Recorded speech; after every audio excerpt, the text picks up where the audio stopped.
I think we're all sensitive to the homelessness situation that's happening in large cities such as Montreal. A Wall of Kindness for Winter Coats, a campaign that has now been spreading the warmth among Montreal's homeless community for the last 2 years.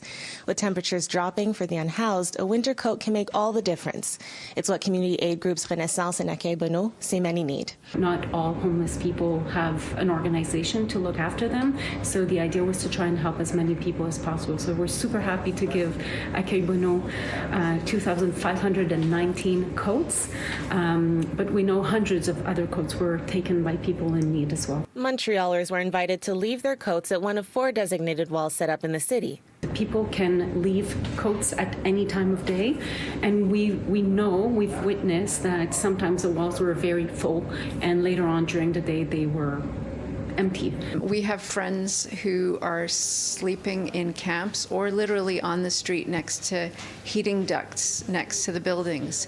And so if that's where you're sleeping at night, you need warm clothes. Organizers saying on top of a lack of affordable housing, the Wall of Kindness stems from an increase in asylum seekers, as well as those coming to Montreal, that the number of coats given out has nearly tripled in 2 years. Every week, there are people who come through our doors. There was a man just before you got here who was really excited because he had a coat, but it was too thin. I have an apartment now, but in 2011, I was in the streets. Minus 30, minus 40, I was outside. At this time of the year, Montrealers become very aware of the homelessness situation because it gets colder.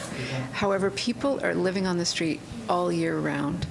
And that's not okay. We are one of the richest countries in the world, and so we need to be massively investing in housing. Meanwhile, Renaissance says they're looking forward to expanding their work in Gatineau and bringing back a 3rd round of the Wall of Kindness in Montreal next year. Plenty of great ideas were shared with us, and winters are cold, so we do need, everybody can give a little bit, especially in these tough economic times. In Montreal, Anastasia Dextrine, City News.